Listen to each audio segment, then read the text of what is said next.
प्रणाम मेरे उत्तराखंड के भाई बहनों। आज हम आपको एक पौराणिक उत्तराखंड की लोक गाथा सुनाने जा रहे हैं जो आपके दिल को छू जाएगी।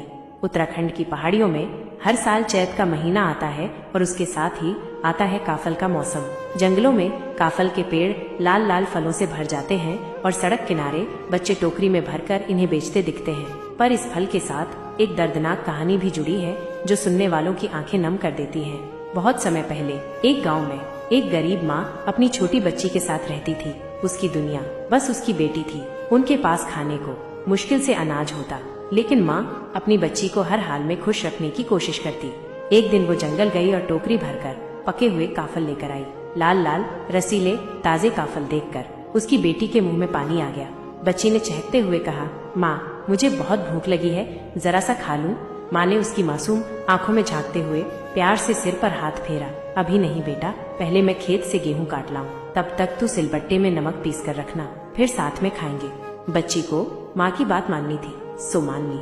माँ खेत चली गई। दोपहर ढलने लगी, भूख और तेज हो गई। टोकरी में रखे काफल उसे बुलाने लगे। कितना मुश्किल था खुद को रोकना। कितनी बार उसका मन किया बस एक ही काफल खा ले, पर माँ ने मना किया था और माँ कभी गलत नहीं कहती। माँ जब देर से घर लौटी तो देखा टोकरी में काफल कम थे। गर्मी और थकान से चूर माँ का पारा चढ़ गया। उसने गुस्से में बेटी को घूरा, तूने खाए ना? बच्ची की आंखों में डर था। उसने सिर हिलाया, नहीं माँ, मैंने एक भी नहीं खाया, मुझे अपनी कसम। पर माँ ने सुना नहीं। गुस्से में उसने बच्ची को जोर से धक्का दे दिया। बच्ची लड़खड़ाई, सिर फर्श से टकराया और वो वहीं बेसुध हो गई। कुछ पल बाद जब माँ का गुस्सा शांत हुआ तो उसने बेटी को हिलाया, पुकारा, बेटा उठ। पर उसकी बच्ची अब कभी नहीं उठने वाली थी। माँ के रोने की आवाजें पूरे गांव में गूंज उठी। शाम हुई, हवा ठंडी हुई और फिर से टोकरी के काफल पहले जैसे ताजे हो गए। माँ ने कांपते हाथों से टोकरी उठाई, देखा काफल फिर भर गए थे।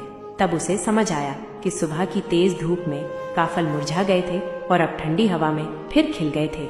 बेटी सच कह रही थी, उसने अपनी ही बच्ची को अपनी आंखों के सामने मार दिया था।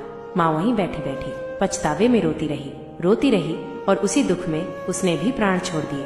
कहते हैं उस दिन के बाद से ही पहाड़ों में दो चिड़ियों की आवाज गूंजने लगी और जब भी चैत का महीना आता है जंगलों में गूंजती ये आवाजें हर किसी का दिल दुखा जाती हैं।